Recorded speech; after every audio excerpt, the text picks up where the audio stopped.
Hi, ഞാൻ സുനീസ് കഥകളിലേക്ക് എല്ലാവർക്കും സ്വാഗതം. എല്ലാവരും കഥ കേൾക്കാൻ റെഡിയാണല്ലോ. അപ്പം നമുക്ക് ഇന്നത്തെ കഥയിലേക്ക് പോകാം. കള്ളൻ്റെ ത്യാഗം, അതാണ് ഇന്ന് ഞാൻ പറയാൻ പോകുന്ന കുട്ടിക്കഥ. പണ്ട് ഒരു നഗരത്തിൽ 3 സുഹൃത്തുക്കളുണ്ടായിരുന്നു. ആ 3 പേരും എപ്പോഴും ഒന്നിച്ചേ ഉണ്ടാവുള്ളായിരുന്നു. ആ 3 പേരിൽ ഒരാള് ആ രാജ്യത്തെ രാജാവിൻ്റെ മകനും, അടുത്ത ആള് ആ രാജാവിൻ്റെ തന്നെ മന്ത്രിയുടെ മകനും, മൂന്നാമത്തെ ആള് ആ നഗരത്തിലെ തന്നെ ഒരു പണക്കാരൻ്റെ മകനുമായിരുന്നു. നല്ല കഴിവുള്ള വീട്ടിലെ കുട്ടികളായതുകൊണ്ട് തന്നെ അവർക്ക് സ്വന്തമായിട്ട് എന്തെങ്കിലും ചെയ്യണമെന്നുള്ളൊരു ബോധമോ വല്ല ഉത്തരവാദിത്വവും ഏറ്റെടുക്കണമെന്നുള്ള വിചാരമോ ഒന്നും ഉണ്ടായിരുന്നില്ല. ആ 3 ചെറുപ്പക്കാരും എപ്പോഴും ഒന്നിച്ച് നല്ല അടിപൊളിയായി ലൈഫ് എൻജോയ് ചെയ്തുകൊണ്ട് ജീവിച്ചു വന്നു. പലതരത്തിലും അവരുടെ അച്ഛനമ്മമാർ അവരെ മാറ്റാൻ ശ്രമിച്ചു. ഏതെങ്കിലും രീതിയിൽ അവനവൻ ചെയ്യേണ്ട പണി ചെയ്യണമെന്നോ അവരവരുടെ ഉത്തരവാദിത്വം അതാത് സമയത്ത് ഏറ്റെടുക്കണമെന്നും പല രീതിയിൽ പറഞ്ഞിട്ടും അതൊന്നും അവർ കേട്ടതേയില്ല. അവസാനം ഒരു തരത്തില് ആ 3 മാതാപിതാക്കളും തങ്ങളുടെ മക്കളോട് തനിത്തനി വിളിച്ചിട്ട് പറഞ്ഞു, നീ ഇങ്ങനെ ഒരു ഉത്തരവാദിത്വവും ഏറ്റെടുക്കാണ്ട് ഇങ്ങനെ കളിച്ചു നടക്കാനാ ഭാവമെങ്കിൽ ഈ വീട്ടിൽ നിനക്കിന് സ്ഥാനം ഉണ്ടാവില്ല. ഇവിടുന്ന് നീ ഇറങ്ങിപ്പോകേണ്ടി വരും. അതിനുശേഷം അടുത്ത ദിവസം ഈ 3 പേരും ഒന്നു ചേർന്നപ്പോൾ 3 പേരും പരസ്പരം ഈ കാര്യത്തെ പറ്റി പറഞ്ഞു. സ്വന്തം മാതാപിതാക്കൾ തങ്ങളോട് ഇങ്ങനെ പറഞ്ഞതിൽ അവർക്ക് വല്ലാത്ത അമർഷം തോന്നി. എന്നാലും തങ്ങളുടെ ഉത്തരവാദിത്വം ഏറ്റെടുക്കാനുള്ള മനസ്സ് അവർക്ക് വന്നില്ല. എങ്കിലും അച്ഛനമ്മമാർ ഇങ്ങനെ പറഞ്ഞ സ്ഥിതിക്ക് അവരുടെ മുന്നിൽ ഒരു തരത്തിലും താണുകൊടുക്കാൻ പാടില്ല എന്നവർ തീരുമാനിച്ചു. ഇതിനെന്തെങ്കിലും ഒരു പരിഹാരം ചെയ്യണമെന്ന് അവർ തീരുമാനിച്ചു. അതിലൊരാൾ പറഞ്ഞു, നമുക്ക് എവിടെയെങ്കിലും പോയി ബിസിനസ് ചെയ്യാം, എന്നിട്ട് കുറേ പൈസ ഉണ്ടാക്കിയിട്ട് വരാം.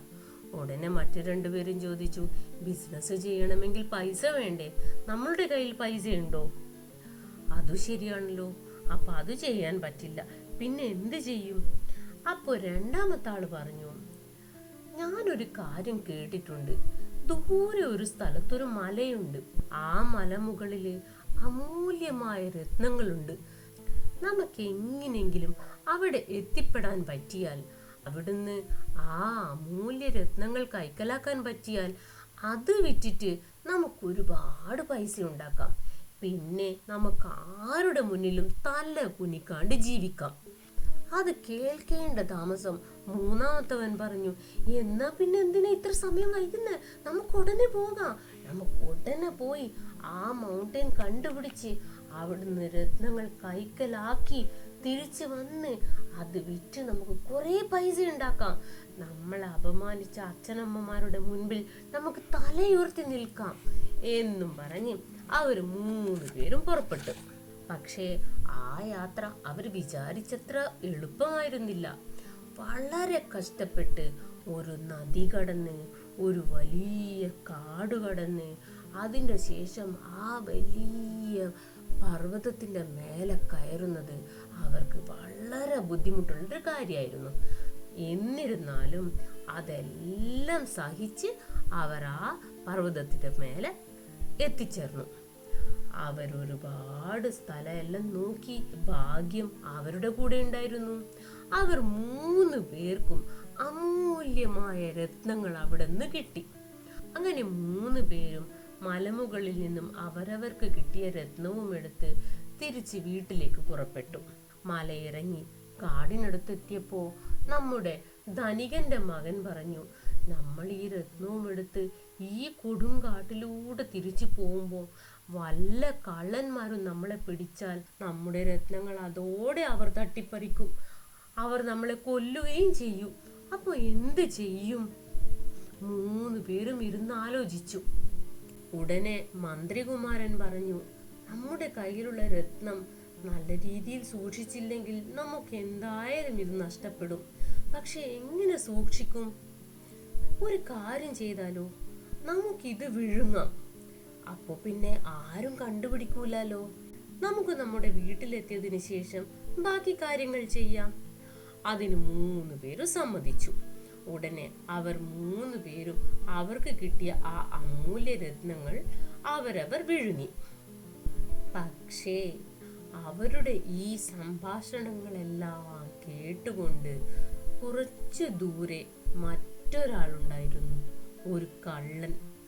ഈ 3 പേരും വരുന്നത് കണ്ടപ്പോൾ ഒരു മരത്തിന് പിന്നിൽ ഒളിച്ചിരുന്ന കള്ളൻ ഇവരുടെ സംഭാഷണമെല്ലാം കേട്ടു. അവൻ തീരുമാനിച്ചു മെല്ലെ ഇവരുടെ കൂടെ കൂടാം. എന്നിട്ട് സാവധാനം ഇവരെ 3 പേരെയും കൊന്നിട്ട് അവരുടെ വയറ്റിലുള്ള ആ രത്നങ്ങൾ കൈക്കലാക്കാം. അങ്ങനെ ആ 3 പേരും കാട്ടിലേക്ക് നടക്കാൻ തുടങ്ങിയപ്പോൾ ഈ കള്ളനും മെല്ലനെ അവരുടെ അടുത്ത് വന്ന്, ഞാൻ ഒറ്റക്കേ ഉള്ളൂ, ഈ കാട്ടിലൂടെ പോകുമ്പോൾ എനിക്ക് പേടിയാവുന്നു, ഞാനും നിങ്ങളോടൊപ്പം വന്നോട്ടെ എന്ന് ചോദിച്ചു. ശരി, നമ്മൾ 3 പേര്, അതിന്റെ കൂടെ ഒരാളും കൂടി ആയാൽ നമുക്ക് എന്താ പ്രശ്നം, വന്നോളൂ. അങ്ങനെ അവർ 4 പേരും കാട്ടിലൂടെ നടക്കാൻ തുടങ്ങി. ആ കാടിന് നടുവിൽ ഒരു ഗ്രാമമുണ്ടായിരുന്നു. ആ ഗ്രാമത്തലവിന് ഒരു തത്തയുണ്ടായിരുന്നു, അപൂർവമായ തത്ത. ആ തത്ത നന്നായി സംസാരിക്കുമായിരുന്നു. എന്തൊരു കാര്യവും ആ തത്തക്ക് കൃത്യമായി മനസ്സിലാവുകയും തത്ത അത് വിളിച്ചു പറയുകയും ചെയ്യും. ആ ഗ്രാമത്തലവന് തന്റെ തത്ത എപ്പോഴും സത്യം മാത്രമേ പറയുമെന്നുള്ള പൂർണ്ണ ബോധ്യമുണ്ടായിരുന്നു.